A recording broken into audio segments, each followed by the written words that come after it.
Uno, dos, uno, dos. Buenas noches.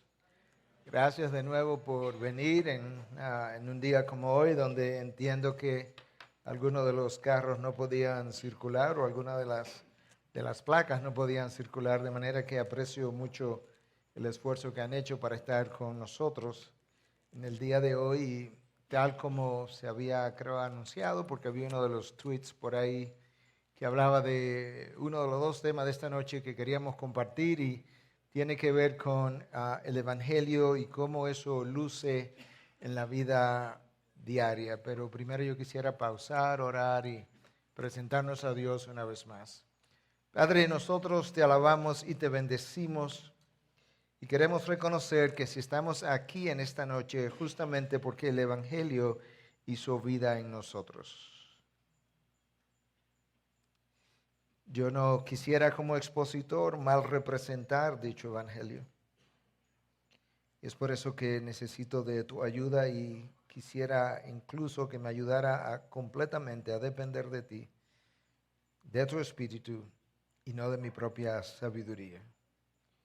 Y en la medida en que nosotros trillamos terreno santo a través de tu palabra, yo te pido que tú nos dé reverencia para escuchar, disposición del ánimo para obedecer y que de alguna forma tú nos visites en esta noche, en la medida en que escuchamos lo que tú tengas que decir.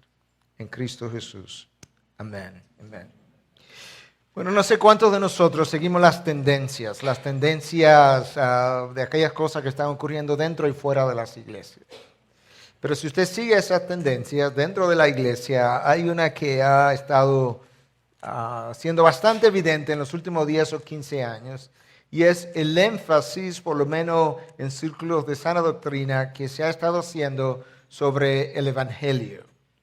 Y ciertamente yo creo que eso ha sido muy bueno, muy positivo.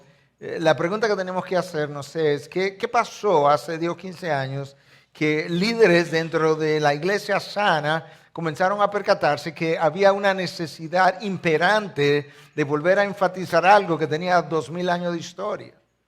Y la razón es solamente una, y es que desde muchos púlpitos el Evangelio se dejó caer, la centralidad del Evangelio se dejó caer y eso tuvo consecuencias enormes.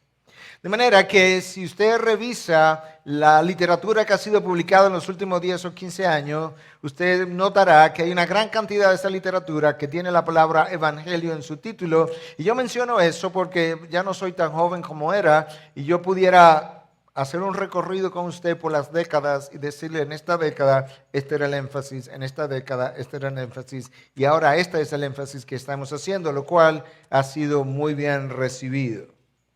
Lo que me llama la atención y trato cuando vengo al púlpito y sobre todo cuando salgo es no simplemente compartir un texto, pero si yo pudiera dejarle algo de mi corazón.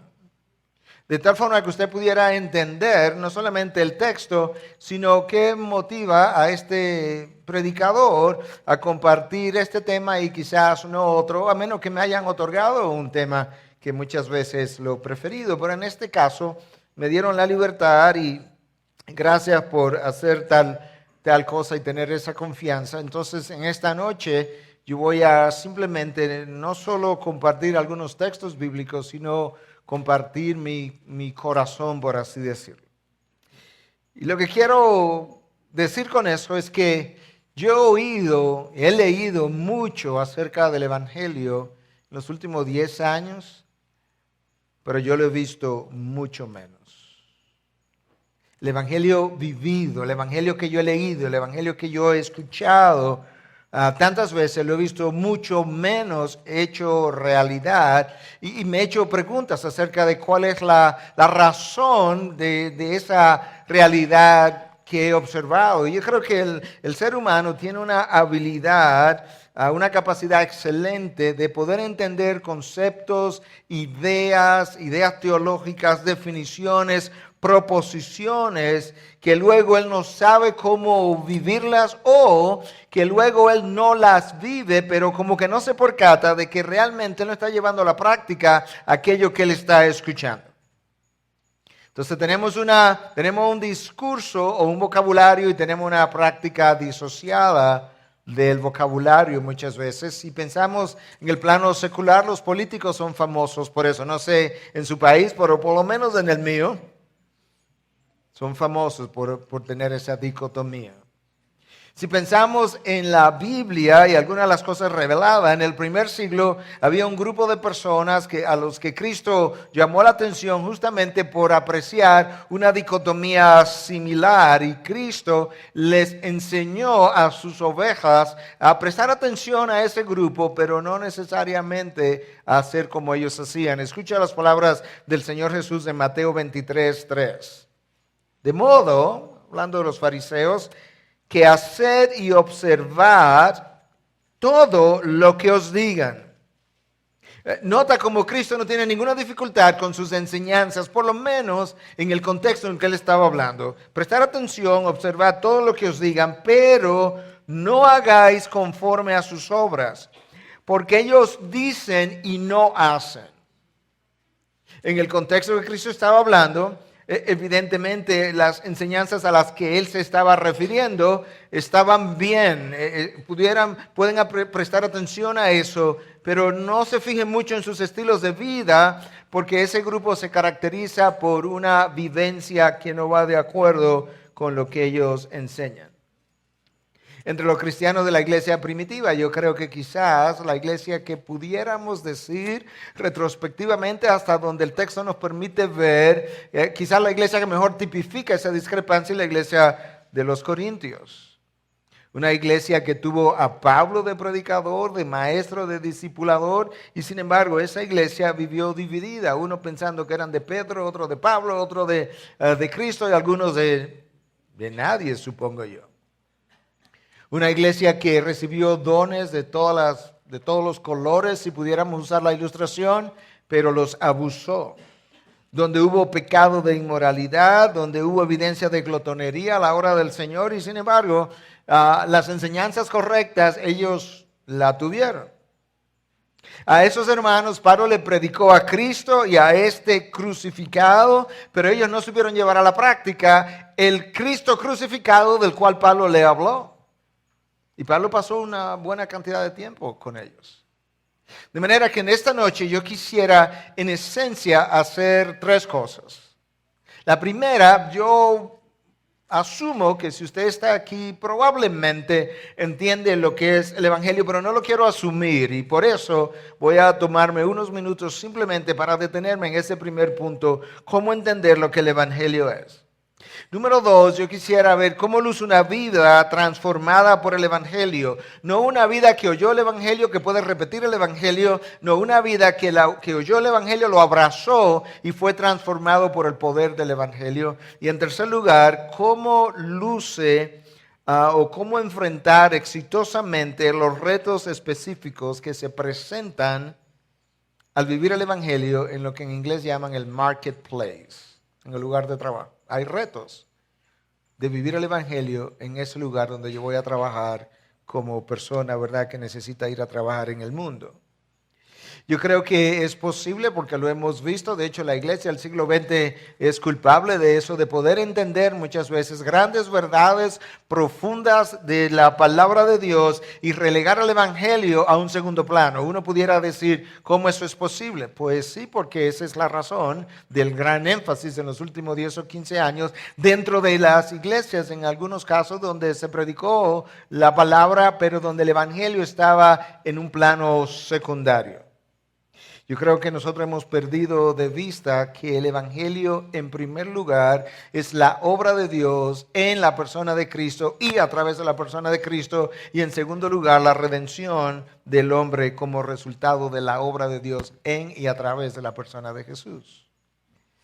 Lo que quiero decir con esto es que nosotros no podemos enfatizar los beneficios del hombre que le llegan como fruto del Evangelio por encima de lo que es la gloria de Dios en la redención de ese hombre.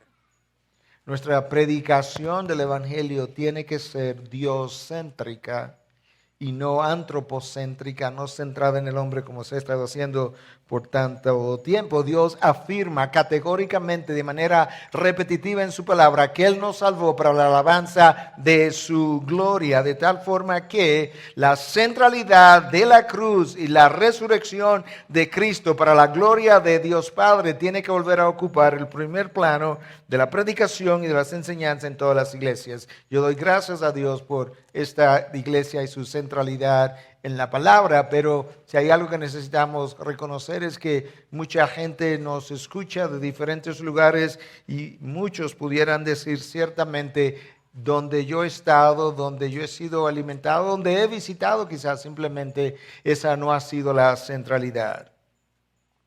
Algunos de ustedes conocen el nombre de Paul Washer. Él ha escrito varios libros.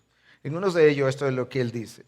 Uno de los más grandes crímenes, él le llama crimen, uno de los más grandes crímenes cometidos por esta generación de cristianos es la negligencia del evangelio. Y de esa negligencia se derivan todos los demás males de la iglesia. El mundo perdido no está tan endurecido hacia el evangelio, sino que es ignorante del evangelio. Porque muchos que proclaman el evangelio son ignorantes de sus verdades más básicas. Wow. Esa última parte es chocante. Muchos que proclaman el evangelio son ignorantes de sus verdades más básicas. De manera que nosotros tenemos que preguntarnos entonces qué es el evangelio y quizá no pudiéramos tratar de dar una definición, pero más que dar una definición yo quisiera caracterizar el evangelio. Porque en primer lugar el evangelio es un mensaje, es una oferta de salvación de parte de Dios hacia el ser humano, lo cual Dios hizo precisamente para salvar al ser humano de su estado de condenación. Dios creó al hombre, el hombre violentó la palabra de Dios, desobedeció, ese hombre quedó en condenación, toda la raza humana entonces quedó bajo la misma condenación y luego Dios, habiendo podido enviar a toda la raza humana a la condenación, decidió enviar a su Hijo, encarnarlo, para que Él viniera a cumplir una ley que había quedado incumplida desde que Adán pecó y fuera después de haber cumplido la ley a cabalidad a la cruz y morir en sustitución nuestra y pagar por nuestros pecados, lo que ha sido llamado el sacrificio penal y sustitutivo. Cristo pagó y Cristo sustituyó. Pagó mi pecado y me sustituyó en el lugar donde yo debía estar. Y luego, al tercer día, Él resucitó de entre los muertos y con su resurrección, pues Él afirmaba y garantizaba las promesas que había hecho durante su vida. Es un mensaje de buenas nuevas, de vida eterna para el hombre a expensa de la sangre de Cristo derramada en el Calvario. La razón por la que yo me fui en esa dirección para caracterizar el evangelio es porque en ocasiones en la predicación del evangelio se pasa por alto la necesidad de reivindicar la santidad de Dios. Es justamente la santidad de Dios la que queda violada, es justamente la violación de la ley de Dios que hace que Dios exhibiera a su Hijo públicamente, porque habiendo pasado por alto los pecados anteriormente, los pecados de la humanidad, en esta ocasión cuando exhibe a su Hijo, estaba pagando sobre la espalda de su Hijo los pecados que antes le había pasado por alto y estaba reivindicando su ley y su santidad. Eso nos ayuda a nosotros a ver en el evangelio también la seriedad del pecado. Que Dios Padre, pudiendo haber perdonado a toda la raza humana y enviarla a la gloria, prefirió clavar a su propio Hijo, la segunda persona de la Trinidad, para que su ley no quedara precisamente violada y sin ser reivindicada. De esa manera, Dios mostró su justicia en la cruz y se constituyó en la persona justa y en el justificador a la vez. Romanos 3, 23 al 26, básicamente eso es lo que enseña. De manera que en el mensaje del evangelio hay tres aspectos vitales encerrados, importantes para nosotros. Está la vida de Cristo. La vida de Cristo es importante para mí porque Cristo a lo largo de su vida llenó la ley que yo necesitaba llenar, pero que no podía, y cumplió la ley en mi lugar. Y eso lo califica como para ir a la cruz y morir en mi lugar. La vida de Cristo, la muerte de Cristo, que paga por mis pecados, y la resurrección de Cristo, que entonces garantiza las promesas. Cuando el apóstol Pablo le escribe a los Corintios y trata de explicar de una manera resumida el corazón del Evangelio, en el capítulo 15, versículo 1, de la primera carta a los Corintios y siguientes, esto es como él les habla.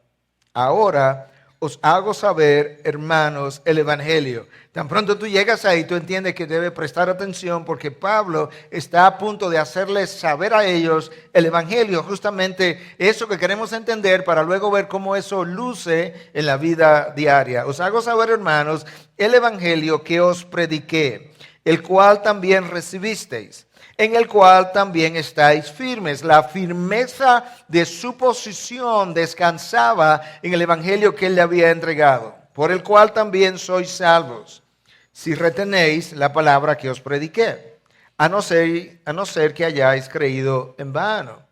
Porque yo os entregué en primer lugar lo mismo que recibí, que Cristo murió por nuestros pecados conforme a las Escrituras, que fue sepultado y que resucitó al tercer día conforme a las Escrituras. Pablo nos da dos eventos históricos como dos portalibros que definen en gran manera el Evangelio que él había recibido. La cruz de Cristo conforme a las Escrituras y la resurrección de Cristo conforme a las Escrituras también. Y lo importante de lo que Pablo está transmitiendo a los corintios es que ellos puedan entender que cuando él recibió el mensaje de esa misma manera, él lo estaba entregando, que él no lo cambió, no lo alteró, no lo diluyó, que él se encargó, que él fue precavido, cauteloso, nosotros diríamos en nuestra nación, quisquilloso en entregar a vosotros el mismo mensaje que yo recibí. Nosotros entonces como generación hemos recibido también un mensaje y de esa manera nosotros tenemos que ser también muy cuidadosos en entregar a la próxima generación el mismo mensaje que hemos recibido, el mensaje del Evangelio contenido en esta revelación de Dios. No podemos darnos o tomar el chance de diluirlo, de adulterarlo o de negociarlo.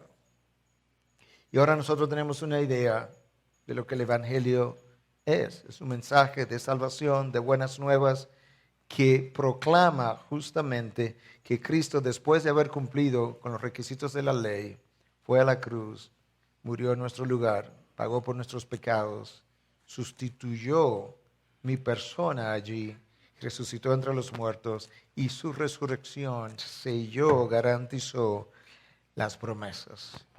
Yo creo que muchos de nosotros entendíamos eso, entendíamos parte de eso completamente. La próxima pregunta es, ahora que yo lo entendí, ¿cómo eso luce en mi vida diaria?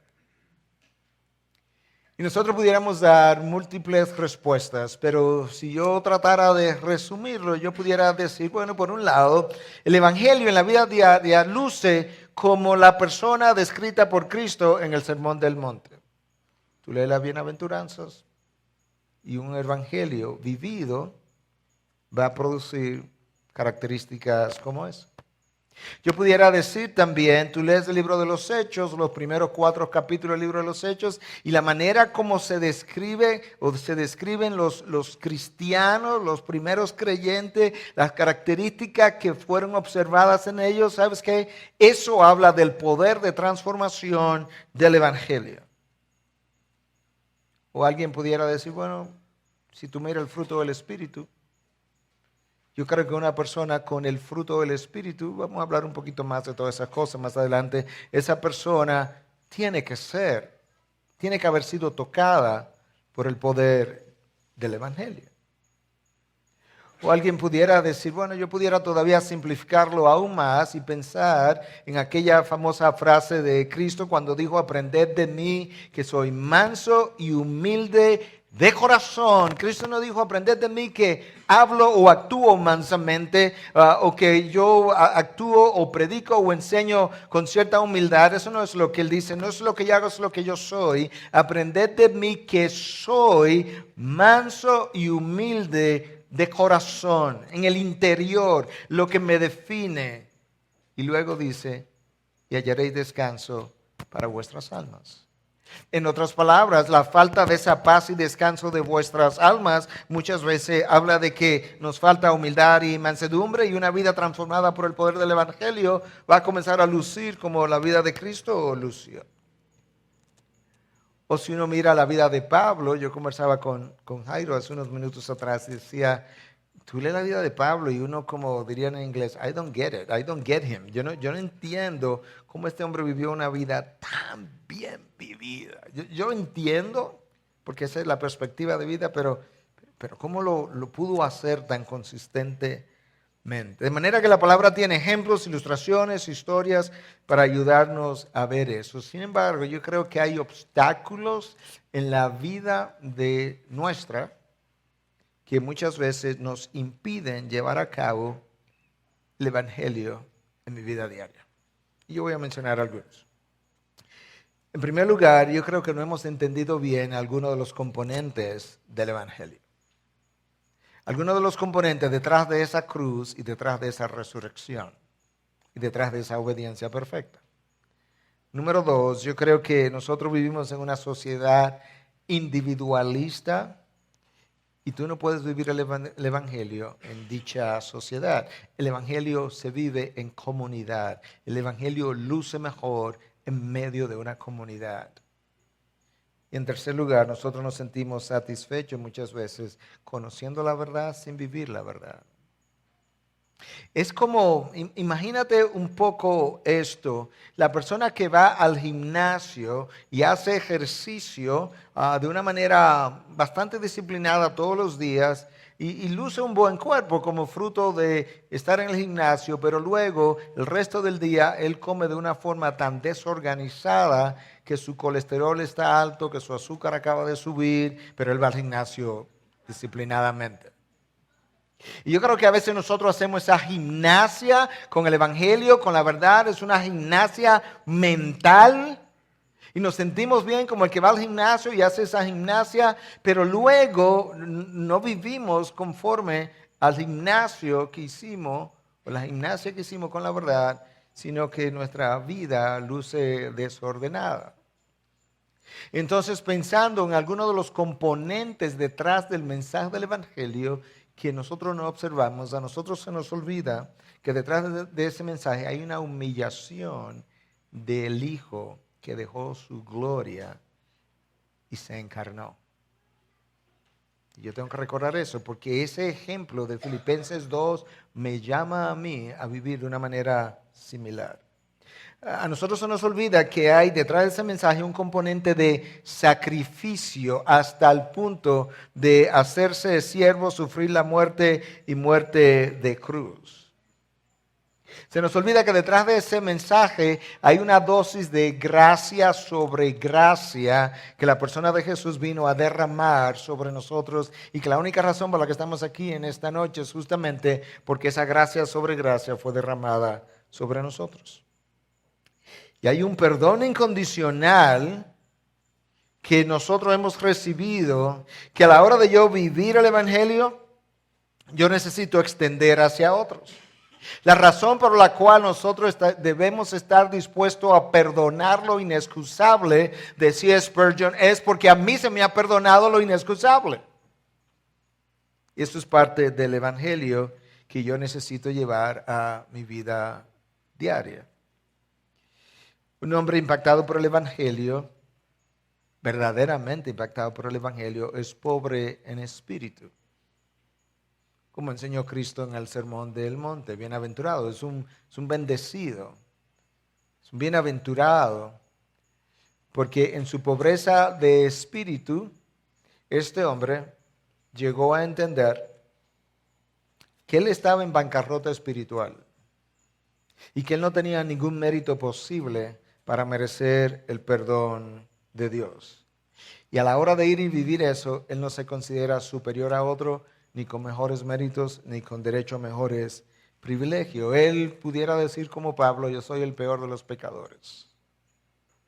Este es un hombre que ha sido impactado por el Evangelio y lamentablemente muchas veces el orgullo en nosotros en la vida diaria y en nuestras discusiones en el hogar o en las iglesias o muchas veces simplemente en nuestro medio social es el resultado de un evangelio que ha echado raíces en la mente, pero las raíces no han seguido profundizando hasta alcanzar el corazón y transformarlo, si me permiten la ilustración. Es como si las raíces estuvieran muy profundas en mi cabeza, pero no lo suficientemente profundas como para seguir hasta impactar todo mi corazón.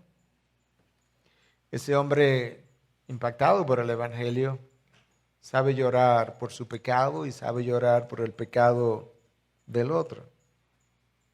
Eso es lo que hace que Cristo llore, como hablábamos anoche, por el pecado de aquellos que lo iban a crucificar posteriormente cuando él se acercaba a Jerusalén. Porque ese es un hombre manso y humilde y será un bienaventurado. Nuestras luchas muchas veces en la sociedad, en el círculo social, en nuestros hogares o aún a veces en los círculos de iglesia por ser el primero, ser lo máximo, ser el mejor, tener la razón, no es típico de alguien que está viviendo el evangelio, no es típico de alguien que ha sido hecho manso y humilde porque esa persona no es polémica y no es argumentativa. La palabra de Dios nos llama de hecho a evitarlas polémicas de esa naturaleza. Y tú tienes que pensar entonces, tú y yo tengo que pensar lo mismo continuamente, en esa humillación de Cristo que le permite luego escribir el Evangelio con sangre. Una humillación que comienza cuando Él deja su gloria y se encarna y luego entonces se hace hombre y no solamente hombre, sino que se hace un siervo y viene y le sirve a aquellos que no queríamos saber de Él. Y si tú piensas por un momento, ¿verdad? No solamente sirvió hasta lavar los pies, pero sirvió hasta llegar a la cruz. Si nosotros pudiéramos hacer justamente la misma cosa de humillarnos y servirle a los hombres y llegar hasta la cruz, nunca, jamás se compararía con lo que Cristo hizo. Porque cuando Cristo comienza su humillación, Cristo comenzó en el tope. Él no podía subir más de donde Él ya estaba y comenzó a descender la escalera desde el tope. Si yo comenzara a descender hoy en día para humillarme, yo voy a comenzar desde el último escalón hacia abajo, de tal manera que si yo pudiera hacer lo que Él hizo, lo cual jamás pudiera ser posible, pero si lo pudiera hacer, todavía no pudiera compararme con su ejemplo, porque Él comenzó en el tope y yo comenzaría en lo más bajo de la escalera. Y todo eso está detrás del mensaje del Evangelio. Nosotros necesitamos ser impactados por dicho mensaje hasta que el mensaje nos haga manso y humilde de corazón, porque a eso nos llamó el Señor. Dallas Willard murió recientemente. Yo no estuve de acuerdo con toda su teología, pero escribió algunas cosas muy buenas. Y él decía en una ocasión, al cristiano se le enseña con frecuencia en palabras y en acciones que es preferible ganar el argumento que ser como Cristo. Que ganar el argumento te da licencia para ser cruel. De hecho, requiere ser cruel, orgullosamente cruel. El Evangelio en el corazón de un hombre, en la vida diaria, muestra un hombre misericordioso, no rencilloso y no rencoroso. Él es un pacificador. Él es alguien como Cristo que vino a establecer la paz entre Dios y el hombre. Él es alguien que es capaz de colocarse de puente justamente para crear la paz. Nuestras irreconciliaciones, como mostró la iglesia en Corinto, o a veces en el hogar, o a veces entre hijos y padres, a veces entre esposos, no muestran la obra del Evangelio en nosotros. De hecho, el Señor Jesús nos enseñó en el Sermón del Monte justamente y nos dijo que si recuerdas que tu hermano tiene algo contra ti, No si tú tienes algo contra él. Si tú entiendes que él tiene algo contra ti, deja tu ofrenda allí delante del altar y ve y reconcíliate primero con tu hermano y entonces ve y presenta tu ofrenda. Ese es un pacificador. Es justamente en el mismo Sermón del Monte donde Cristo habla de bienaventurado dicho pacificador. Él va y trata de reconciliarse con su hermano que tenía algo contra él. Eso es lo que hace que Cristo en la cruz diga, Padre, perdónalos porque no saben lo que hacen. ¿Cómo que no saben lo que hacen? ¿Ellos no saben que están clavando a un hombre? Sí, pero no saben a quién están clavando. Ellos no saben que lo que están haciendo es algo que el hombre jamás debía hacer y es clavar a un hombre inocente a quien no se le ha probado falta alguno. Ellos lo saben, sí, pero de otra manera no lo saben, porque si lo supieran y supieran las consecuencias que vendrían sobre ellos, no lo estarían haciendo. De manera que, Padre, no le tome en cuenta su pecado. Ese es un hombre que encarnó el Evangelio. De hecho, pudiéramos decir sin temor a equivocarnos que Cristo es el Evangelio. Y ese hombre así amó a sus enemigos y nos enseñó a hacer la misma cosa. Todavía en el Sermón del Monte Él nos dice en Mateo 5, 46 al 47, porque si amáis a los que os aman, ¿qué recompensa tenéis? Oh, wow. Si amo a mi esposa, amo a mis hijos, amo a mis amigos, amo a aquellos que me aman, amo a los hermanos de la iglesia, ¿qué recompensa tenéis? ¿No hacen también los mismos recaudadores de impuestos? Y si saludáis solamente a vuestros hermanos, ¿qué hacéis más que otros? ¿No hacen también lo mismo los gentiles? Wow. ¿Te das cuenta a qué me refiero con la necesidad que tenemos nosotros de vivir mejor el Evangelio? Porque nuestra forma de vivir adorna la doctrina que predicamos y enseñamos. Nuestra forma de vivir hace atractiva la doctrina que nosotros enseñamos. Y es en ese mismo sermón del monte donde Cristo nos dijo, no podéis servir a Dios y la riqueza, por eso os digo que no os preocupéis por vuestra vida, qué comeréis o qué beberéis, ni por vuestro cuerpo qué vestiréis. Mateo 6, 24 y 25. ¿Qué es lo que Cristo nos está diciendo en esos versículos? Bueno, por un lado, me está llamando a la confianza en el Señor. Pero por otro lado, si mi preocupación no debe estar en lo que me voy a vestir, lo que me voy a poner, entonces Cristo me está también comunicando que la búsqueda número uno del hombre no es su felicidad, sino el reino de los cielos. Buscar el reino de Dios primero y el resto se os dará por añadidura. No que busquemos las añadiduras y luego me agregarán el reino de los cielos. No se da de esa manera. Pero el reino de los cielos tiene que ser la búsqueda número uno del creyente y la razón es que el evangelio del cual estamos hablando apunta a la vida venidera y no a esta. El evangelio apunta a la próxima vida y no a la vida terrenal y presente en la que nosotros nos encontramos. Pero también en los textos que nos hablan de qué manera Cristo escribió el Evangelio con sangre, se nos dice que Él murió para que aquellos que hoy vivimos ya no vivamos por nosotros o para nosotros, sino para aquel que murió y resucitó por nosotros. ¿Cómo luce el Evangelio en la vida diaria? Esa es justamente la pregunta que estamos considerando. Pero ahora yo quisiera usar otros pasajes también de la palabra, obviamente, para ilustrar si esto de lo que yo estoy hablando esta noche, si esto es posible, porque pudiera ser que esto también pudiera constituirse simplemente en algo teórico, pero no alcanzable. Y como la palabra interpreta la palabra, entonces yo voy a permitir que otros textos de la palabra nos ilustren que hubo personas que entendieron esto en el contexto de una comunidad y exhibieron el poder de transformación del mensaje del Evangelio. Déjame leerte algunos versículos solamente para enfatizar algunas cosas de esos versículos del libro de los Hechos, capítulo 2, versículo 44 al 47. Todos los que habían creído, que creyeron al Evangelio, estaban juntos y tenían todas las cosas en común.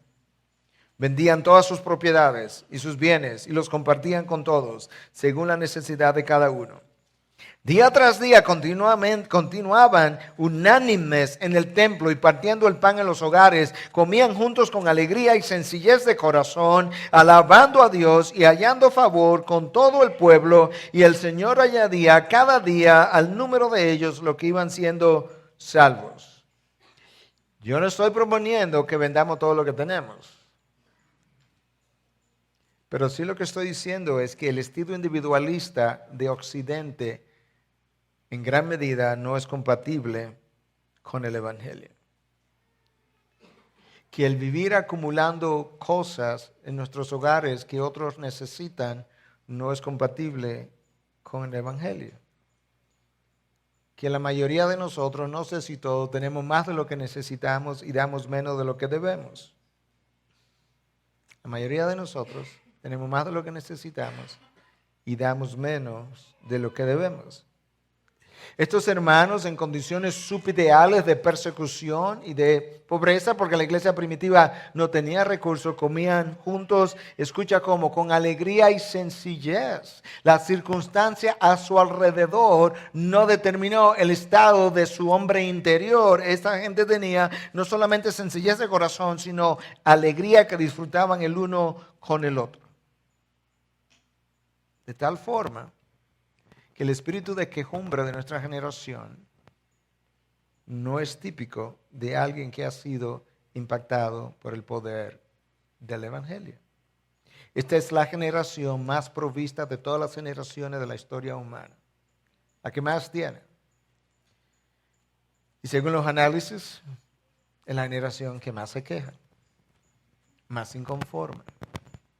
La iglesia primitiva nos da ejemplo de cómo debieran ser las cosas. El versículo 47 que yo leí dice que esta gente hallaba favor con todo el pueblo. En medio de un imperio contrario a sus creencias, la gente halló favor con todo el pueblo. Claro, porque como bien nos enseña el autor de Proverbios en 16:7, cuando los caminos del hombre placen a Dios, Él hace que aun sus enemigos estén en paz con Él. Esto es lo que esa gente está viviendo. Sus caminos estaban complaciendo a Dios y Dios estaba dándole gracia con los del pueblo y ellos hallaban favor con mucha gente del pueblo. Escucha cómo el versículo 32 describe también este grupo de gente. La congregación de los que creyeron era de un corazón y un alma. Y ninguno decía ser suyo lo que poseía, sino que todas las cosas eran de propiedad común. No había pues ningún necesitado entre ellos, porque todos los que poseían tierras o casas las vendían, traían el precio de lo vendido y lo depositaban a los pies de los apóstoles y se distribuía a cada cual según su necesidad. Pensemos por un momento en este grupo de personas. Recuerda lo que decía, que eran de un corazón y de un alma. Un corazón y un alma. ¿Tú crees que a esa congregación teníamos que hablarle de cómo luce el Evangelio en la vida diaria? No. Sus estilos de vida nos dan charlas a nosotros de cómo luce el Evangelio en la vida diaria. De tal forma que es ahora donde nosotros tenemos que hablar de cómo luce, porque ellos entendieron cómo lucía el Evangelio, ellos lo vivieron. La próxima pregunta que sería bueno hacernos es, ¿cómo tú logras ser de un corazón y un alma con un grupo de personas como esta gente lo vivió? Y yo creo que la única manera de nosotros poder llegar a ser de un corazón y un alma, y tú pudieras pensar eso en el contexto de un matrimonio incluso, la única manera es si las personas involucradas han sido impactadas por el poder del Evangelio de tal forma que ellos ahora exhiben el fruto del Espíritu. Amor, gozo, paz, paciencia, benignidad, bondad, fidelidad, mansedumbre, dominio propio. Escucha, contra tales cosas no hay ley. Claro que no. Nota la relación que estoy tratando de establecer entre vivir el Evangelio en la vida diaria y el fruto del Espíritu en la persona que lo vive. Nosotros no podemos vivir el Evangelio en la vida diaria sin el fruto del Espíritu. Pero yo no puedo tener el fruto del Espíritu sin la llenura del Espíritu. Y yo no puedo tener la llenura del Espíritu si no tengo una vida rendida a los propósitos de Dios. Divorciado de la palabra, yo no puedo vivir una vida de sometimiento a la voluntad de Dios. Y sin llenura yo no puedo tener el fruto del Espíritu. Y sin el fruto no puedo tener una vivencia del Evangelio. Entonces yo necesito rendir mi vida a la voluntad de Dios. Cuando rindo mi vida a la voluntad de Dios, Dios permite que yo pueda tener llenura del Espíritu. La llenura del Espíritu me permite exhibir el fruto del Espíritu. El fruto del Espíritu me permite vivir el Evangelio que vino a hacer residencia en mí. Predicar el Evangelio sin vivir el Evangelio le quita poder al predicador, no a la palabra. Pero le quita poder al predicador. Y ahora tenemos una mejor idea de cómo luce el Evangelio en la vida diaria. Pero me queda un punto más que necesito avanzar porque el tiempo avanza con nosotros, y es que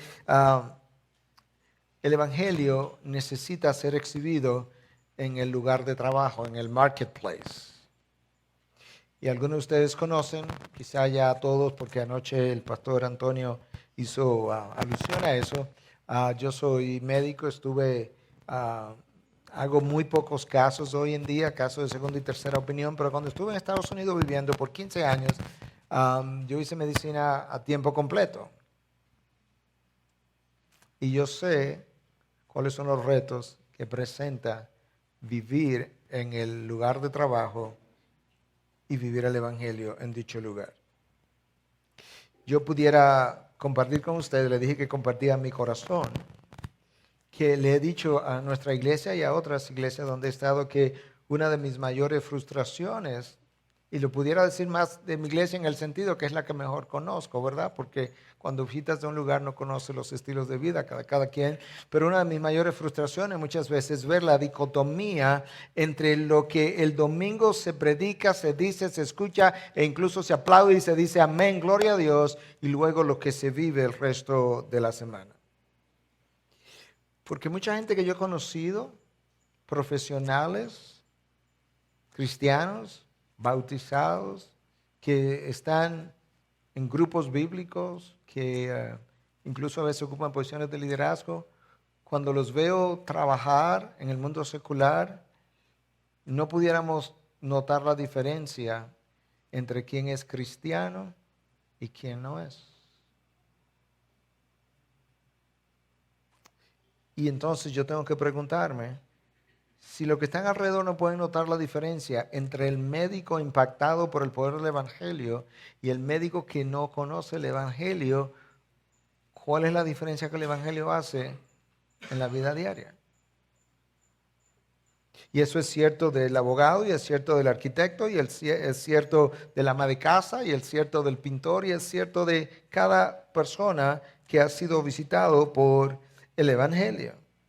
Y yo no me refiero en este caso, cuando hablo de que el Evangelio necesita ser vivido en el ámbito profesional, no me estoy refiriendo ahora a que si tu amigo conoce que tú eres cristiano, a que si tú compartes el Evangelio, aunque debiéramos hacer todas esas cosas. No, me estoy refiriendo a personas que conocen a Cristo de manera personal, pero todavía la prosperidad, la posición, el poder, el prestigio, el placer, esas 5 P's que forman parte del síndrome del éxito, tienen un lugar preponderante en sus vidas.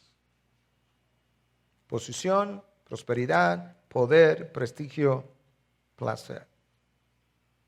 Cuando el apóstol Pablo fue impactado por el Evangelio, aquellas cosas que él consideraba como importantes, él la consideró entonces como basura. Él pensó, de la tribu de Benjamín, eso es basura. Circuncidado al 8º día, eso es basura. Yo me consideraba como un hombre, alguien fariseo de fariseo, todo eso es basura. Y ahora dice que yo estimo como pérdida, Filipenses 3:8, todas las cosas en vista del incomparable valor de conocer a Cristo Jesús, mi Señor, por quien lo he perdido todo y lo considero como basura a fin de ganar a Cristo. De manera que de ese momento en adelante, Pablo no obtenía ninguna satisfacción humana de aquellas cosas que anteriormente habían llenado su mente y su corazón, pero que ahora pudieran ser más bien piedra de tropiezo para el avance del Evangelio.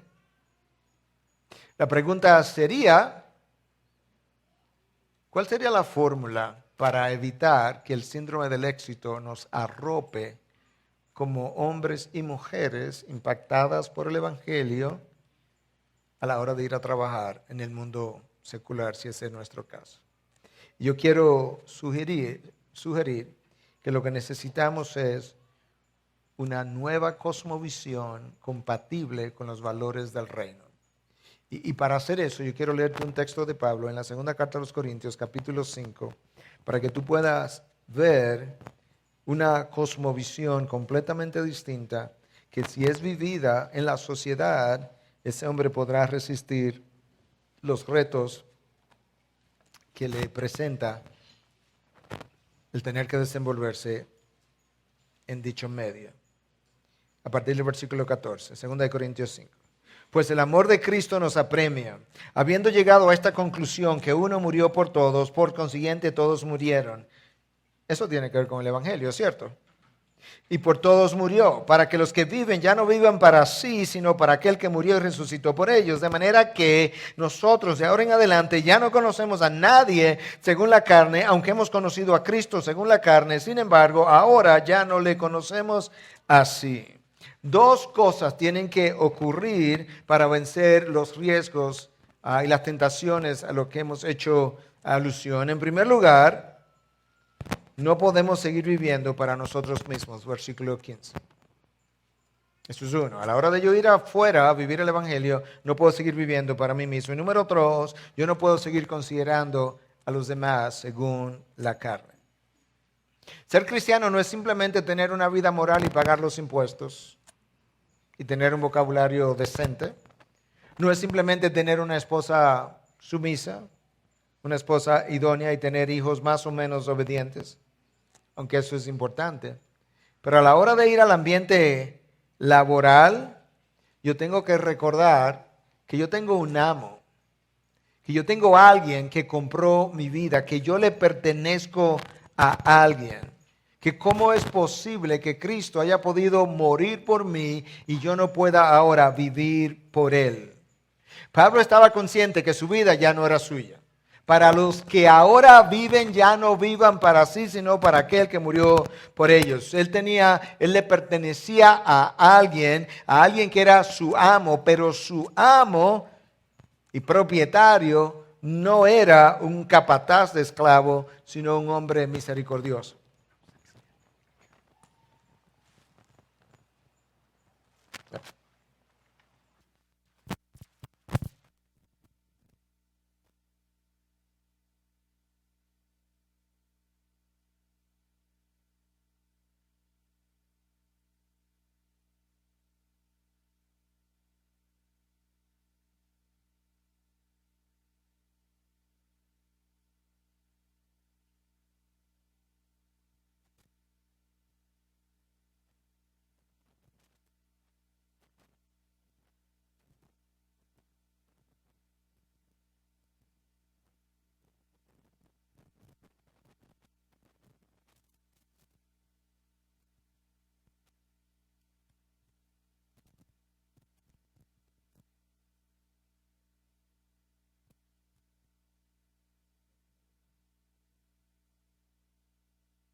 Uno, dos.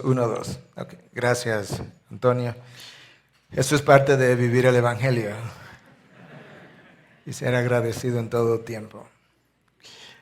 Decía que Pablo estaba consciente de que él tenía un dueño, tenía un amo, pero su amo no era un capataz de esclavo, era un padre amoroso, misericordioso y redentor. Teniendo en cuenta eso, entonces ya no vivía para sí mismo. no vivía para su propio futuro, no vivía conforme a su propia agenda. De hecho, cuando tú lees lo que Pablo dice, ni siquiera sería lógico continuar viviendo de esa manera. Escucha lo que él dice en 2 de Corintios 5:11, que él ha llegado a conocer el temor del Señor y por tanto él persuade a los hombres. Conociendo el temor de Dios, ahora él como evangelista trata de persuadir a los hombres de su incredulidad.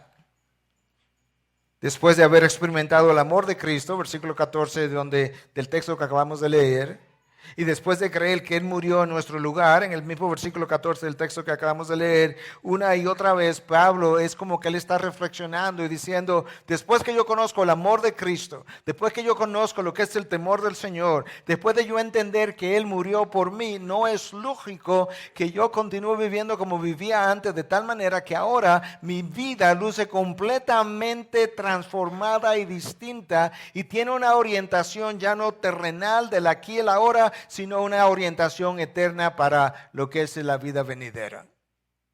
Él le dice a los corintios, justamente a los corintios, si había una congregación que tenía que oír esto, era esta. Yo creo que todas, pero esta congregación en particular, en el momento que se encontraba, él le dice en 6:19, no soy vuestros.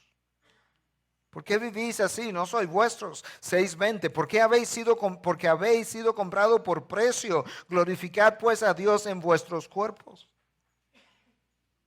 En 7:23 de la misma carta, habéis sido comprado por precio, no os hagáis esclavos de los hombres. Si nosotros no vivimos así, no nos va a ser fácil dejar lo familiar, lo cómodo, lo conocido, lo seguro, aquello que yo controlo. Me va a ser muy difícil. Nosotros no vamos a poder hacer cosas como gente de la historia bíblica hizo. Dios se le aparece a Abraham, le dice, vete de tu tierra y de tu parentela. ¿A dónde, Dios? Yo te voy a mostrar. ¿Pero dónde? ¿Qué se come allá? ¿Qué hacen allá? ¿Cómo luce la gente allá? No te preocupes, camina por ahí. Dios se le aparece a Jacob y le dice, mira, baja a Egipto y allí te haré una nación grande. ¿Pero por qué en Egipto? Tú eres el Dios Todopoderoso. Si tú quieres hacerme una nación grande, hazme una nación grande aquí. ¿Por qué tengo que ir a Egipto? Yo no conozco a nadie allí. Pudiera hacer el razonamiento. Obviamente eso es lo que estoy aludiendo. Pero quizás Dios estaba pensando justamente allí donde tú no conoces a nadie, donde tú tienes que llegar a conocerme mejor. Es donde vas a conocerme mejor. Es donde vas a depender de mí. Es donde vas a conocerme verdaderamente como yo quiero ser conocido. Entonces, si vamos a vivir el evangelio en el mundo secular, en la vida de negocio, en el marketplace, y no sucumbir a los retos, lo primero que yo tengo que recordar es que yo tengo un dueño a quien complacer y la vida que yo tengo no es mía, le pertenece a otro. Y en segundo lugar, ya no puedo considerar a nadie según la carne. Quizás para Pablo, anteriormente, o para alguien como él, un cliente era alguien para hacer negocio y sacarle el mejor beneficio. Una mujer pudo haber sido quizá alguien para tener placer o tener hijos. Un amigo quizá era alguien para ser usado y un jefe era alguien para ser obedecido. Pero una vez tú adquieres una cosmovisión diferente, una mujer, un cliente, un amigo, un jefe son potenciales conversos para el reino de los cielos. De tal manera que ahora al yo ir a vivir en el mundo secular y tener un cliente delante, la persona que yo tengo delante es alguien potencialmente ganable para el reino de Dios. Y lo que Dios me está permitiendo es ocupar un lugar en la vida, una plataforma a partir de la cual Él pueda proclamar a través de mí, como embajador de Cristo, reconciliados con Dios. Hace tiempo avanzado, pero yo creo que algunas de las historias valen la pena contarla. Hace apenas 4 semanas, hace apenas 1 semana y media murió un primo hermano, que siempre vivió una vida muy secular, muy mundana. Para no cansarle la historia, él fue a ver a mi esposa porque tenía una gripe. Y la radiografía mostró que él tenía líquido en los pulmones. Y para no hacer la historia larga, 2 días después sabíamos que él tenía cáncer en el cráneo, en la lengua, los pulmones, el hígado, la pelvis, la columna vertebral, prácticamente todo su cuerpo, los genitales. Y yo fui a verlo. Y le digo, fulano, sabe que yo soy médico, pero sabe que yo soy pastor. Hablemos como médico primero. Y hablamos. Y él me dice, yo sé que esto es terminal. Y yo no le iba a engañar. Yo le dije, yo sé. Pero tú sabes, fulano, que lo peor que a ti te ha acontecido no es este cáncer. Es la condición de tu alma que todavía está sin reconciliar con Dios. Y pasamos 1 hora y 20 más o menos compartiendo el Evangelio y sus implicaciones. Yo no quise decirle vamos a orar para que entregues tu vida al Señor, porque a veces en condiciones de ese tipo la gente hace decisiones emocionalmente, pero le expliqué cómo él podía hacerlo. Le dije, el día que tú quieras hacerlo, tú no me necesitas, lo puedo hacer esta noche, mañana. Y él se fue a Estados Unidos 3 días después. Yo lo llamé un par de días después de llegar. Él había estado sedado, quizás varios días después de llegar, había estado sedado con morfina por el dolor y apenas tenía momentos despierto. Dios me concedió una ventana de oportunidad. Y entonces le llamé en esa ventana y le digo, fulano, ¿tú recuerdas nuestra conversación? Sí. ¿Qué tú has hecho con Dios? Y él me dijo, Miguel, yo le entregué mi vida al Señor. Yo le pedí perdón a Dios por mis pecados. Y desde ese día yo le he estado pidiendo perdón a Dios todos los días. Y llamé a mi esposa, le pedí perdón a mi esposa y le pedí perdón a mis hijos. Y yo oré con él esa noche. Él en New York, yo en Santo Domingo. Le leí el Salmo 23, le recordaba que él estaba en valle de sombra de muerte. Y 20 horas después, él pasó a la gloria. Tu profesión es una plataforma para Dios usarte como embajador de Cristo, como si Él rogara a los hombres reconciliados con Dios. El síndrome del éxito no puede continuar dominando al cristiano en su mundo de trabajo. El éxito no define quién Él es. Él tiene un amo para quien Él sirve. No podemos seguir buscando las prebendas del mundo. Porque Dios, yo voy a tener que rendir cuentas a Dios de los talentos que Él me ha entregado al final de mi vida. Lo que el hombre hace en su trabajo no puede definir a ese hombre. El reino de Dios es lo que le da definición a aquel que ha sido comprado por Cristo. El salario no puede ser el motivo número 1 de un cambio de trabajo. Yo tengo que considerar a Cristo y su reino antes que cualquier otra cosa. La fama de mi nombre no puede ser la persecución de mi vida. Yo existo para hacer a Cristo famoso, no para hacerme yo famoso. Y eso es una vida transformada por el Evangelio.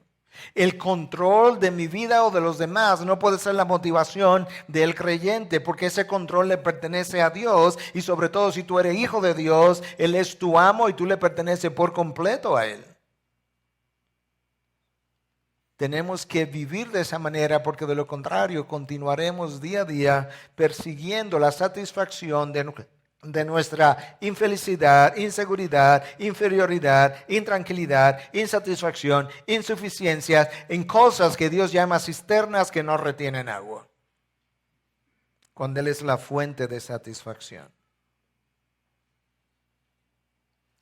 En el año 1997, se me fue la hora, debo ir cerrando, alguien visitó a Graceland, el museo de Elvis Presley en Tennessee, y ahí había muchas cosas. Esta persona dijo, ¿y qué? Si hay cientos de discos de oro y de platino colgados uno al lado del otro en la mansión de dicho artista, cantante, ¿y qué si la RCA, la compañía que produjo todos sus discos, le dio a Elvis un trofeo de 9 pies y lo calificó como el mejor entretenedor del mundo? ¿Y qué? Hoy todo eso es madera, paja y cosas secas. Estaba debatiendo si te leí esta carta, pero lo voy a hacer y quizás recorto mi otro mensaje y te tomo prestado de este, si me prestan 4 minutos. Esta es una carta de un pastor africano que yo he leído no sé cuántas veces en mi vida. Es una carta encontrada en su después que él murió, creo que al día siguiente, fruto de su fe, por no negar su fe. Escucha la intensidad de un hombre transformado por el Evangelio. Soy parte de la comunidad de los que no se avergüenzan. Nota que él no dice, soy parte de la comunidad de creyentes, de la comunidad de los que no se avergüenzan. Tengo poder del Espíritu Santo. Mi suerte ha sido determinada. Yo he cruzado la línea. La decisión ha sido tomada. Soy uno de sus discípulos. No voy a mirar atrás, a pausar, a detenerme, a devolverme o quedarme quieto. Mi pasado ha sido redimido, mi presente tiene sentido y mi futuro está seguro. Ya yo he terminado y no quiero saber nada de vivir a medias, de ambular por las aceras. No quiero saber de sueños pequeños, rodillas suaves, visiones tímidas, de hablar mundano, de dar poco, de metas pequeñas. Yo no necesito prominencia, prosperidad, posición, promoción, aprobación o popularidad. No necesito tener la razón, ser el primero, ser lo máximo, ser reconocido, ser honrado, ser estimado o recompensado. Ahora vivo en su presencia, confío en la fe, amo con paciencia, soy levantado por la oración y vivo con poder. Mi rostro ha sido fijado en una dirección, mi caminar es rápido, mi meta es el cielo, mi camino es estrecho, la carretera es rústica, mis compañeros son pocos, mi guía es confiable y mi misión es clara. No puedo ser comprado, desacreditado, desviado, seducido, devuelto, diluido o retrasado. No pestañearé frente al sacrificio, no dudaré en la presencia de la adversidad, no negociaré en la mesa de mis enemigos, ni consideraré la popularidad, ni daré vueltas en medio de la mediocridad. No me rendiré, ni callaré, ni pausaré, ni me cansaré hasta que haya predicado, orado, pagado, acumulado para la causa de Cristo. Soy un discípulo de Jesús. Tengo que seguir hasta que Él venga, dar hasta que me caiga, predicar hasta que todos conozcan y trabajar hasta que Él pare. Y cuando Él venga a recoger a los suyos, Él no tendrá problemas en reconocerme. Mis colores serán claramente visibles. Padre de la gloria. Te alabamos y bendecimos en Cristo Jesús, quien lo dio todo para que nosotros, lo que no teníamos nada, pudiéramos ser llamados coherederos con Cristo. Oh Dios, ayúdanos a entender esa sola perla. Que nosotros, destituidos de toda gloria, llegará el día en que coheredaremos con tu unigénito. Padre, yo no entiendo cómo lo haces, pero gracias por hacerlo. Por tu misericordia y gracia sobre gracia. Ayúdame ahora a vivir el mensaje que a mí me dio salvación, para la gloria de tu nombre, de tal manera que la cruz de Cristo sea atractiva para el peor de los pecadores. En tu nombre, Jesús. Amén. Amén. Gracias de nuevo por su paciencia y su deseo, sobre todo, de querer escuchar la palabra de Dios y más aún su deseo, espero, de querer obedecer la palabra de Dios. Yo quisiera nuevamente pausar y poder una vez más presentar este tiempo a nuestro Señor. Padre, nosotros una vez más venimos delante de ti agradecidos de tu revelación y de la iluminación que tu Espíritu concede para entender aquello que fue plasmado hace 2000 años y otras cosas anterior aún a ese tiempo, y cómo ellas siguen tan vigentes para nosotros como el primer día cuando fueron inspiradas. Ciertamente esa es la mejor evidencia de que tu palabra es eterna, de que tu palabra no pasa, de que tu palabra no cambia. Los hombres y las mujeres vienen y se van, pero tú permaneces. Padre, en esta noche, en esta porción de la noche, nosotros queremos considerar otro aspecto fundamental de nuestra vida cristiana, y es la necesidad de vivir con nuestra voluntad sometida a la tuya. Yo te pido que al final de todo lo dicho en la noche de ayer y en la noche de hoy, el resultado sea justamente eso, la sumisión de la voluntad de tus hijos a la voluntad del Padre. En tu nombre, Jesús. Amén. Amén. Bueno, como escucharon en mi oración, el tema de esta segunda parte es la sumisión de la voluntad del hombre a los propósitos de Dios. Y la razón por la que escogí ese tema es porque yo creo que esa es una de las áreas también que mayor dificultad presenta para el creyente, de tal forma que yo quiero pensar ahora que por los próximos, 45 minutos o algo así, debido al tiempo que ha ido avanzando en la noche, yo voy a estar reflexionando en voz alta con ustedes acerca de este tema, y lo voy a hacer a partir de un texto sumamente conocido en el libro de Marcos, capítulo 14, versículo 27 en adelante. Marcos 14, 27 en adelante. Yo creo que a veces uno de los problemas con los pasajes muy conocidos es que entendemos que ya lo conocemos y que por tanto no hay nada que yo pueda aprender de dicho pasaje, pero yo quiero pedirle a Dios que nos instruya a cada uno de nosotros de una manera fresca, de tal forma que cosas que estén dichas aquí quizás la podamos ver porque no la habíamos visto antes, o que habiéndola visto antes adquieran una connotación distinta en mi vida hoy. Marcos 14, versículo 27 al 42. Es un texto un tanto largo, pero necesario para verlo en todo su contexto. Y Jesús les dijo: todos vosotros os apartaréis, porque escrito está: heriré al pastor y las ovejas se dispersarán. Pero después de que yo haya resucitado, iré delante de vosotros a Galilea. Entonces Pedro le dijo: aunque todos se aparten, yo, sin embargo, no lo haré. Y Jesús le dijo: en verdad te digo que tú hoy, esta misma noche, antes de que el gallo cante 2 veces, me negarás 3 veces. Pero Pedro con insistencia repetía: aunque tenga que morir contigo, no te negaré. Y todos decían también lo mismo. Y llegaron a un lugar que se llama Getsemaní, y dijo a sus discípulos: sentaos aquí hasta que yo haya orado. Y tomó consigo a Pedro, a Jacobo y a Juan, y comenzó a afligirse y a angustiarse mucho. Y les dijo: mi alma está muy afligida hasta el punto de la muerte. Quedaos aquí y velad. Adelantándose un poco, se postró en tierra y oraba que si fuera posible pasara de él aquella hora. Y decía: Abba, Padre, para ti todas las cosas son posibles. Aparta de mí esta copa, pero no sea lo que yo quiero, sino lo que tú quieras. Entonces vino y los halló durmiendo y dijo a Pedro: Simón, ¿duermes? ¿No pudiste velar ni por 1 hora?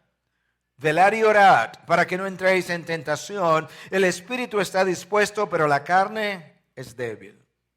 Se fue otra vez y oró diciendo las mismas palabras, y vino de nuevo y los halló durmiendo, porque sus ojos estaban muy cargados de sueño y no sabían qué responderle.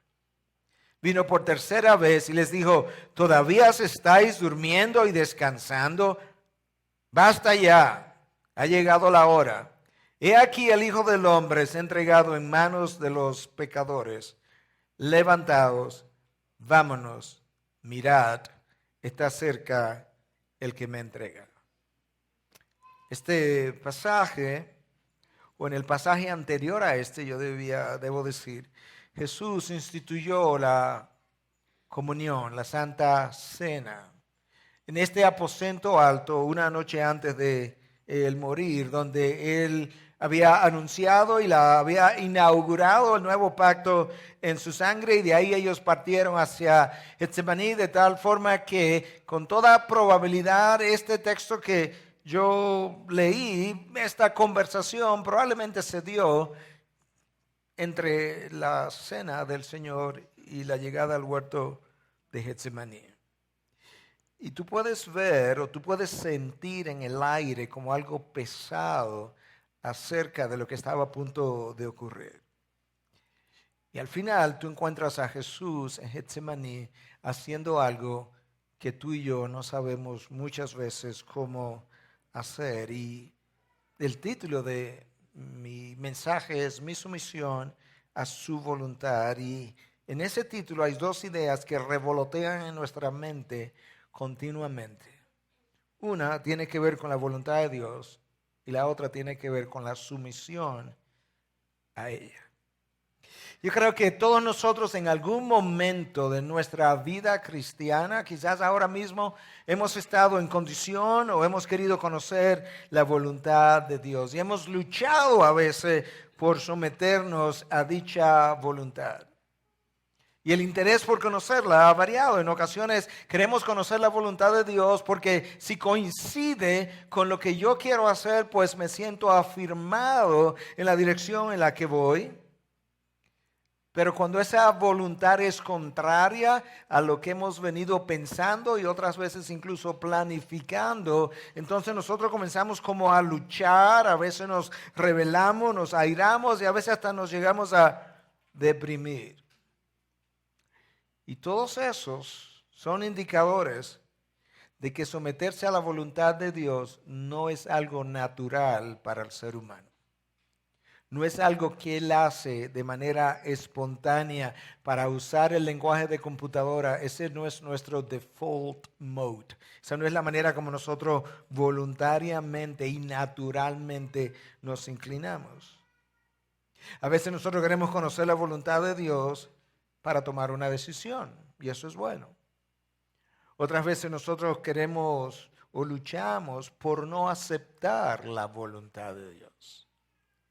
Y en otras ocasiones nosotros quisiéramos encontrar una alternativa a lo que ahora hemos visto que es la voluntad de Dios.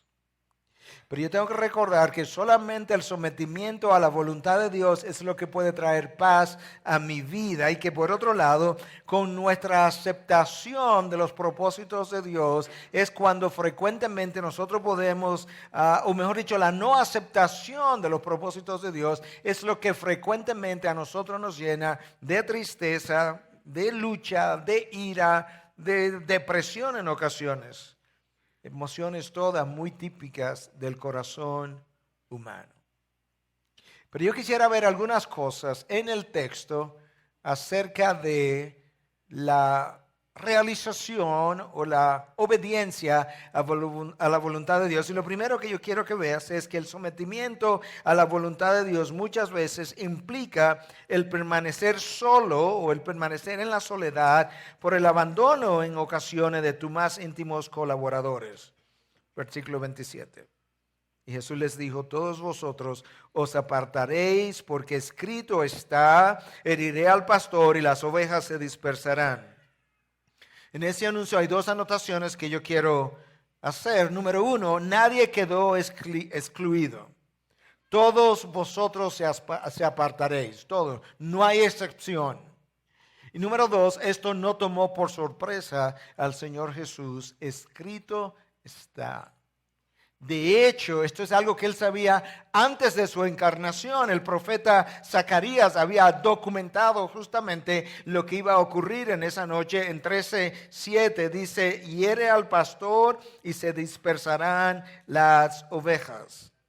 El abandono de los discípulos, el abandono de Cristo por parte de los discípulos no fue algo inesperado, no fue algo que sorprendió al Señor, fue algo que Él conocía, incluso como dije, antes de la encarnación. Nosotros no podemos olvidar que hay cosas que el futuro aguarda para nosotros que son sorpresas, pero nunca para nuestro Dios.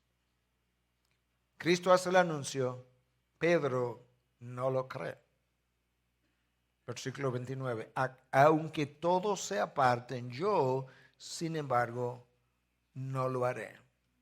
Pedro no está tan seguro de la fidelidad de los otros, pero él está seguro de su propia fidelidad. Pedro no cree las palabras anunciadas por su Señor. Y Pedro está a punto de descubrir que muchas veces nuestros deseos son mayores que nuestros logros. Yo no creo que Pedro estaba consciente y diciendo, yo voy a mentir ahora, pero esto es lo que yo haré. No, Pedro estaba convencido de que él iba a dar su vida por su Señor y que realmente él iba a cumplir lo que acababa de decir, pero Pedro necesitaba crecer y conocer cosas que él todavía no conocía. De manera que él niega lo que Cristo acaba de afirmar. No, aunque todos lo hagan, yo no lo haré, Señor. Jesús le dijo, en verdad te digo que tú hoy, esta misma noche, antes que el gallo cante 2 veces, me negará 3 veces.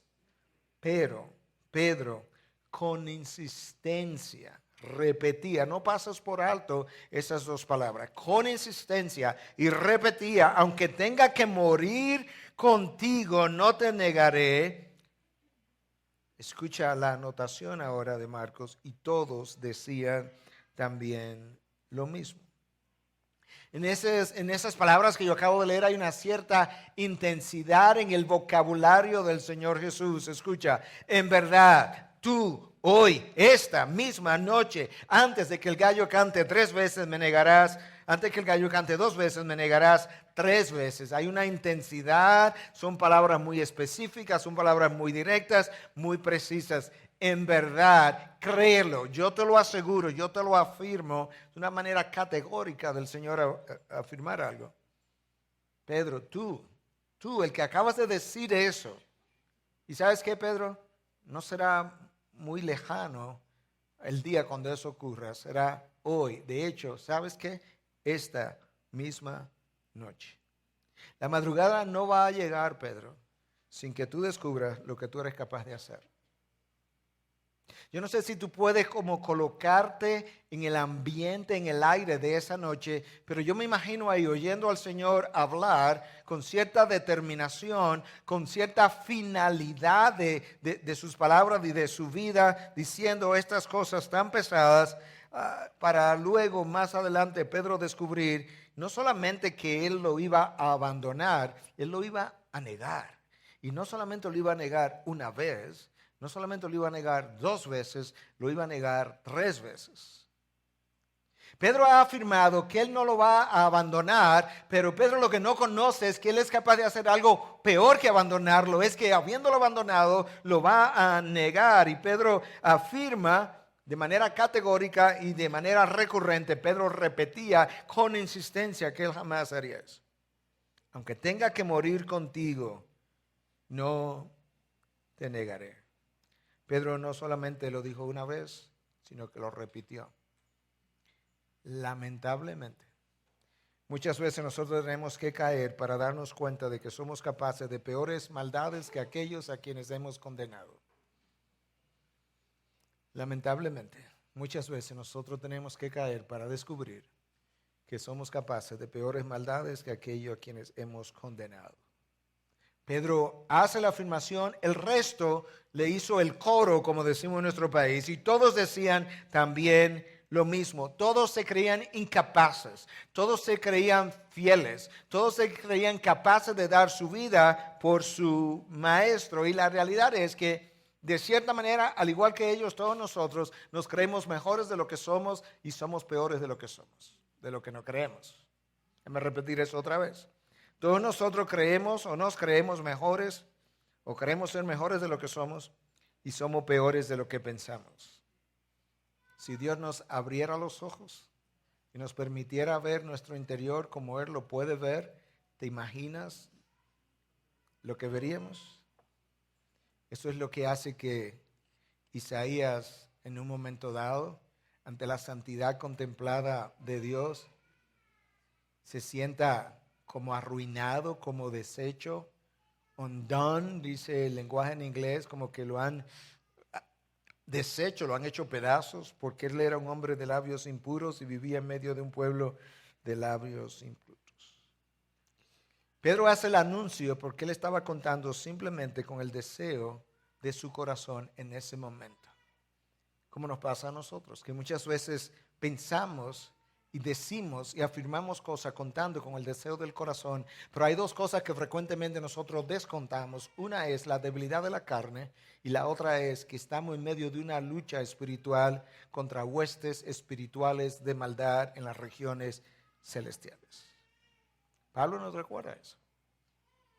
Pablo sabe que nuestra lucha no es contra carne y hueso, aunque se da aquí abajo y luce de esa manera. Él estaba muy consciente que al final de la historia nosotros estamos enfrascados en una lucha espiritual contra huestes espirituales de maldad en las regiones celestiales que conocen la debilidad de la carne y que hacen uso de nuestra debilidad en la tentación. Los discípulos no conocían ni la debilidad de la carne, ni conocían la profundidad de la lucha espiritual que se libra hasta el punto, es tal lucha, que cuando Cristo muere en la cruz, el texto no dice que Él venció al imperio, o que venció al César, o venció a Pilato. Él desarmó las fuerzas de las tinieblas. Imperceptible a los humanos, imperceptible incluso a nosotros que conocemos ahora la revelación bíblica completa que Dios nos ha dejado, pero eso fue lo que ocurrió en la cruz. Y sin embargo, en medio del anuncio de abandono, esto es extraordinario de parte de nuestro Señor. Hay un anuncio de parte de Él de infidelidad. Y en medio de la infidelidad, Él le hace un anuncio de promesa. Le dice, después de que yo haya resucitado, iré delante de vosotros a Galilea. ¿Te imaginas eso? En medio de la infidelidad anunciada, hay una fidelidad de Dios también anunciada de que cuando Él resucite, yo voy a ir a Galilea y allá yo lo espero. Allá el abandonado va a esperar a quienes le abandonaron. Algo extraordinario de cómo es nuestro Dios. En segundo lugar, yo quiero que veamos en el texto que el sometimiento a la voluntad de Dios no solamente nos lleva muchas veces a tiempos de soledad, como acabamos de ver, sino que también muchas veces nos lleva a tiempos de angustia. Versículo 32. Llegaron a un lugar que se llama Getsemaní y dijo a sus discípulos, sentaos aquí hasta que yo haya orado, y tomó consigo a Pedro, a Jacobo y a Juan, y comenzó a afligirse y a angustiarse mucho, y les dijo, mi alma está muy afligida hasta el punto de la muerte, quedaos aquí y velad. Esto es extraordinario, la segunda persona de la Trinidad está en medio de la voluntad del Padre, y estando en medio de la voluntad del Padre, Él tiene un momento de aflicción y de angustia, y donde Él expresa, mi alma está muy afligida. Él está allí en el en el huerto de Getsemaní, en el monte de los olivos, en una de las laderas más bajas del monte, donde se dice que se prensaban los olivos, y es allí donde los olivos eran prensados, donde su alma será prensada, o estaba ya siendo prensada. Él llega a las inmediaciones de aquel lugar con 11, ya Judas había dejado el grupo, pero llega un momento donde él deja a 8 a un lado y sigue con Pedro, con Juan, con Jacobo, pero evidentemente llegó un momento donde él dejó a esos 3 y ahora él se avanza un poco más y se queda completamente solo, y allí él comienza a afligirse y a angustiarse mucho, dice el texto, y le dijo, mi alma está muy afligida hasta el punto de la muerte, en medio de la voluntad de Dios.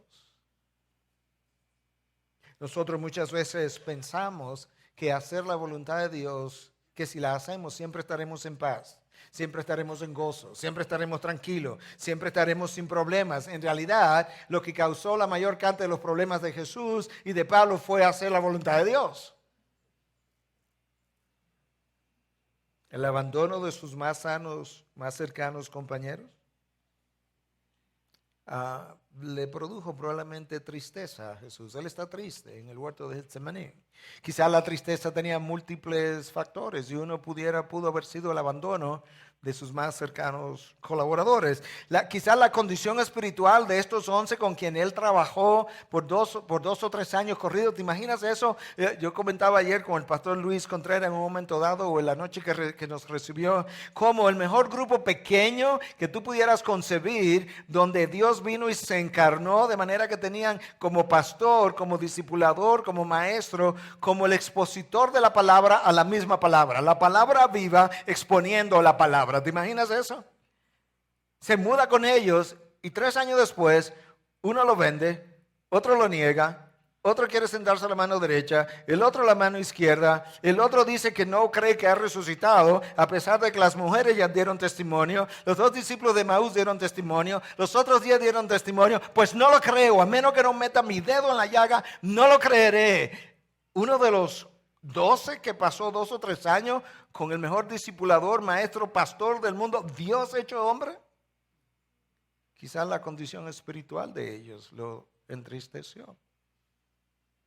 Quizás la consecuencia que vendrían sobre sus discípulos y sobre Jerusalén. Quizás el saber que a los suyos vino y los suyos no le recibieron. Quizás el dolor físico que se aproximaba.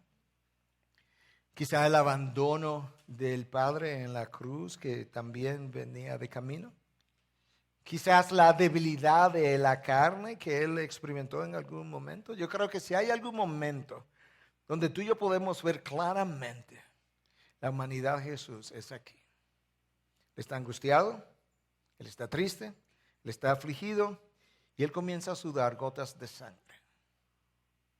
El sudor estaba teñido de sangre.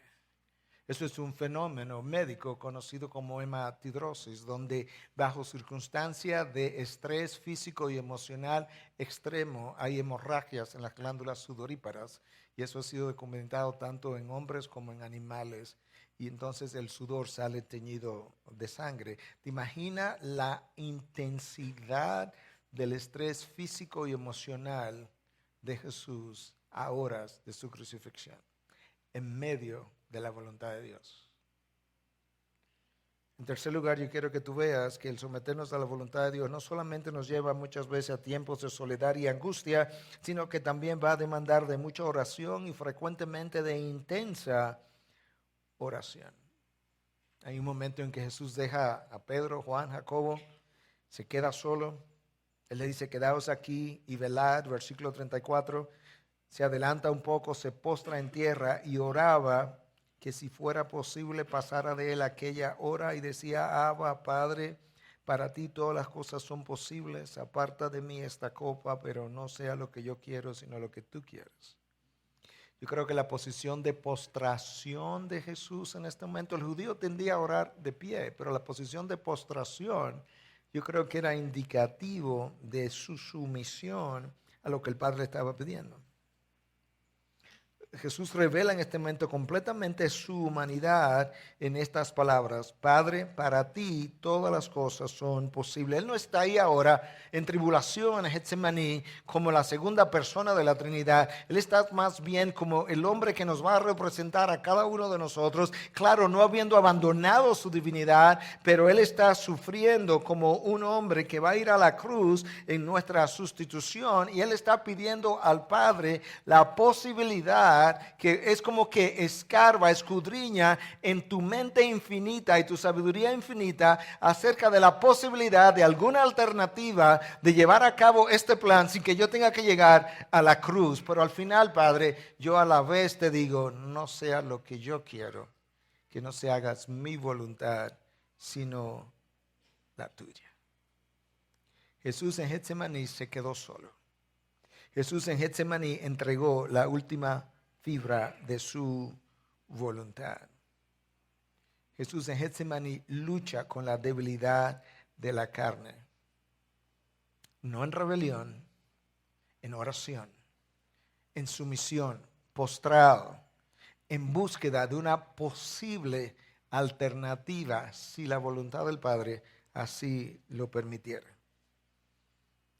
Y lo que Getsemaní en cierta medida representa de manera ilustrativa y aplicacional, si tú quieres, para nosotros, es que este es el lugar donde Dios nos quiere a cada uno de nosotros, el lugar donde yo pueda entregar la última fibra de mi voluntad, donde termine mi rebelión. Donde finalmente yo pueda no solamente entender, sino abrazar que ciertamente la voluntad de Dios es buena, es agradable y es perfecta. Y yo creo que lo que nos pasa a nosotros, una vez más, usando la manera de ilustración y aplicación, es que muchos de nosotros pensamos que ya hemos llegado allí, ya hemos sometido nuestra voluntad a Dios, pero en realidad es como que estamos a los alrededores de Getsemaní. Recordemos que Cristo llega con 11 a aquel lugar, pero Él deja 8 en un momento, y se acerca un poco más y deja 3, y luego Él está solo. Y es ahí solo donde Él está en tribulación, donde Él está angustiado y donde Él entrega finalmente la última fibra de su voluntad. Yo creo que de esa misma manera nosotros a veces hacemos avances en la vida cristiana, nos vamos sometiendo y creemos que ya hemos completado nuestra rendición y en realidad estamos como en los alrededores de nuestro Getsemaní, pero nosotros todavía continuamos luchando con fibras de rebelión en nuestro corazón. Y Dios está tratando de llevarnos a una posición donde yo pueda también decir, Padre, tu voluntad y no la mía. Después de Getsemaní, tu vida y la mía es mucho más fácil. Porque ciertamente los mandamientos de Dios no son gravosos. Lo que hace pesada la vida cristiana no es la ley de Dios, no son sus mandamientos, que el salmista decía son más dulces que la miel. Es mi corazón, mi rebelión que no quiere llevarlos a cabo. Pero después de Getsemaní, realmente, aún en la vida del Señor, tú no encuentras a Cristo en la cruz, ya en agonía y en angustia, en términos de la voluntad de Dios. La única agonía que Él expresa es en términos del abandono del Padre por un tiempo temporal. Y donde entonces Cristo dice, Dios mío, ¿por qué me has abandonado? La importancia de una experiencia como Getsemaní en mi vida es que allí en Getsemaní yo entrego mi orgullo, yo entrego mi autosuficiencia, yo entrego mi autojusticia, yo entrego mis temores, yo entrego mis inseguridades. Es como ya no más, ya no voy a echar más pulso contigo, Dios. Lo que tú dispongas, lo que tú digas, es lo que a mí me conviene. De hecho, es ahora incluso dulce a mi paladar como tú has declarado. Y esos momentos de lucha requieren de oración y de oración intensa. Él les pidió a los discípulos incluso que permanecieran en oración. El versículo 37 dice que Él vino y los halló durmiendo y dijo a Pedro, a Simón, ¿duermes? Pedro, Simón, la misma persona. ¿Duermes? No pudiste velar ni por una hora. Es como que Jesús está sorprendido. Pedro, tú no has captado la intensidad de la noche, la conversación en el aposento alto, los anuncios que hice, las advertencias, cuando le dije velar y orar. ¿Ya te dormiste? Ni siquiera pudiste hacer esto ni por una hora, Pedro, ni en este momento intenso. En este momento de batalla espiritual.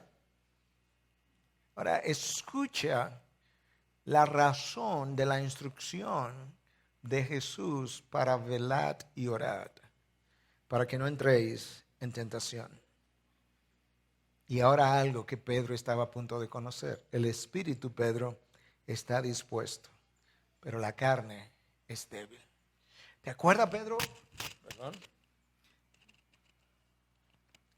¿Recuerda, Pedro, hace un momento atrás cuando tú hablabas de que tú no me negarías? Tu espíritu estaba dispuesto, pero tú tienes que conocer que hay una debilidad de la carne y ¿sabes cómo luchas con ella? Velando y orando.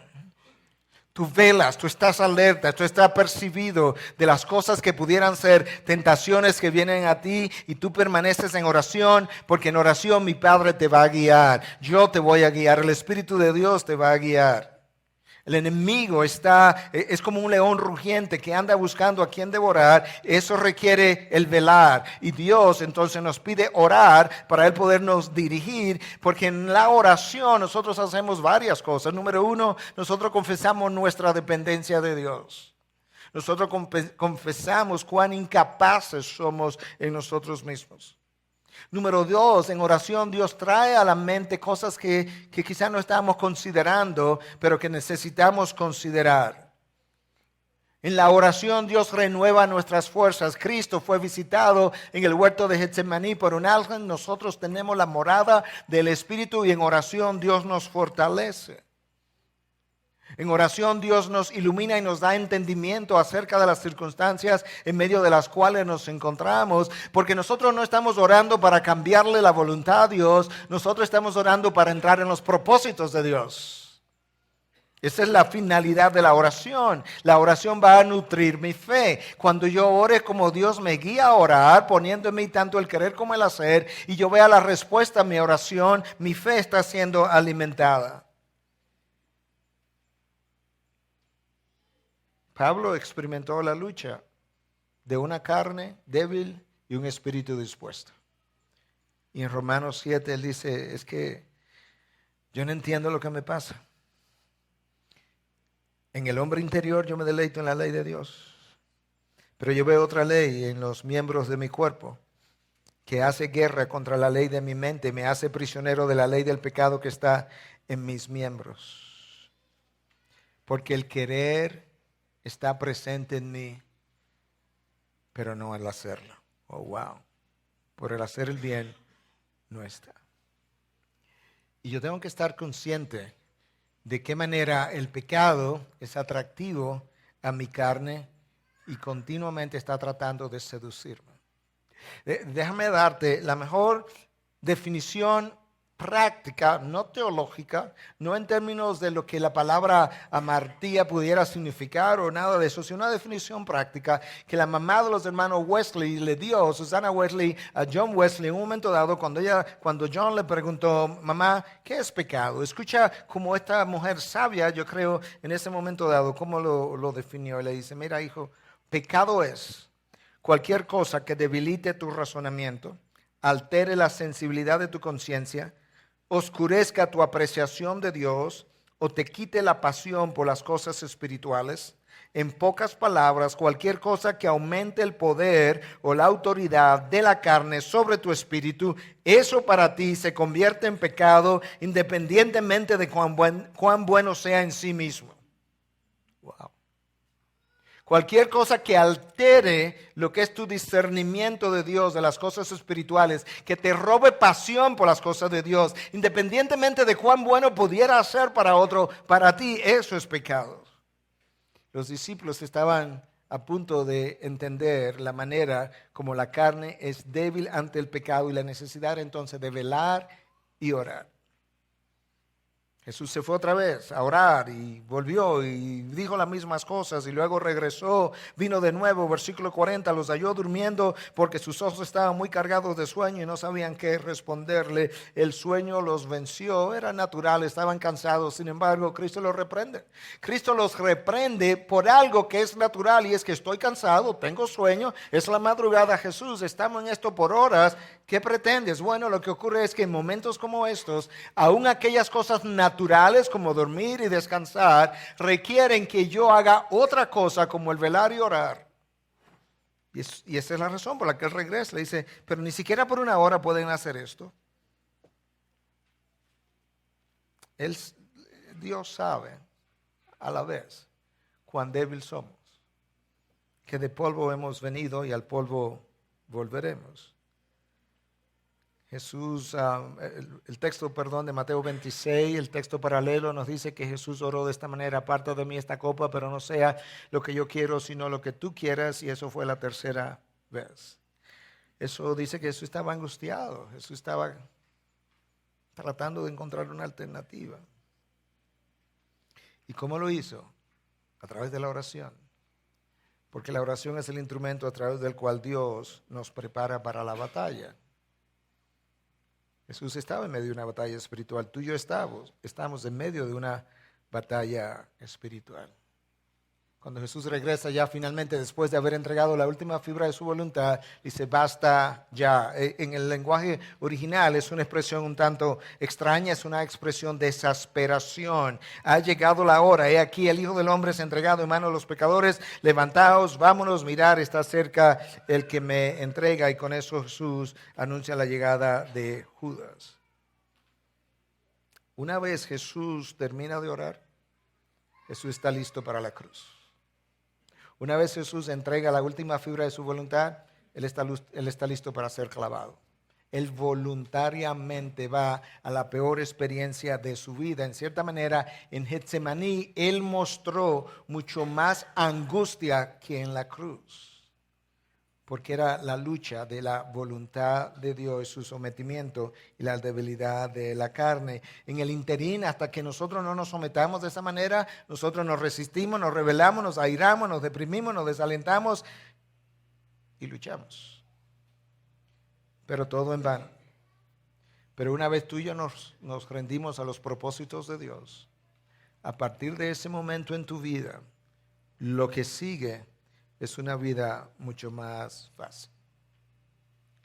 Yo tengo que ir cerrando por el tiempo que me dieron, por sensibilidad a ustedes y el horario, pero permítanme unos minutos para ir como concluyendo. Déjame, a manera de aplicación, recordar algunas cosas. El hacer la voluntad de Dios requiere de cambios, de adaptaciones, de riesgos, de fe, y requiere que yo esté dispuesto a esperar. De cambios, adaptaciones, de riesgos, de fe, y requiere que yo tenga la paciencia para esperar, como 120 años para que lloviera en el caso de Noé, como 25 años para el hijo de la promesa en el caso de Abraham y Sara, como 40 años en el desierto para comenzar a trabajar con Moisés, como 30 años en el caso del Hijo de Dios. 30 años esperó el Hijo de Dios y la gente diciendo, ve y muéstrate, ve y enseña. Yo me lo imagino, Jesús dotado con todos los dones de vida y por haber, toda la sabiduría y todo el mundo. Jesús, pero tú puedes, tú has mostrado, mira cómo has lucido de bien en ciertas ocasiones. Y Jesús, tranquilo, mi hora no ha llegado. Como 30 años para el Hijo de Dios. Y más de 2000 años para aquellos de nosotros que estamos esperanzados en su próxima venida. Nuestra impaciencia interfiere con el ejercicio de la voluntad de Dios. Moisés no entró a la tierra prometida en un momento de impaciencia. Saúl fue desechado como rey en otro momento de impaciencia. Sara, la de Abraham, le sugirió a su esposo el uso de su criada en un momento de impaciencia y todavía estamos pagando las consecuencias. Nuestro orgullo, nuestra terquedad, nuestra impaciencia son los obstáculos mayores para el ejercicio de la voluntad de Dios. Sabes que la única razón por la que tú y yo estamos en este mundo caído pasando las penurias que estamos pasando es porque nuestros progenitores decidieron no someterse a la voluntad de Dios. No puede perder de vista nunca que la razón por la que la gente va al infierno es porque no se quiere someter a la voluntad de Dios. Tenemos que recordarnos incluso el uno al otro que tú y yo fuimos comprados por precio y ya no nos pertenecemos.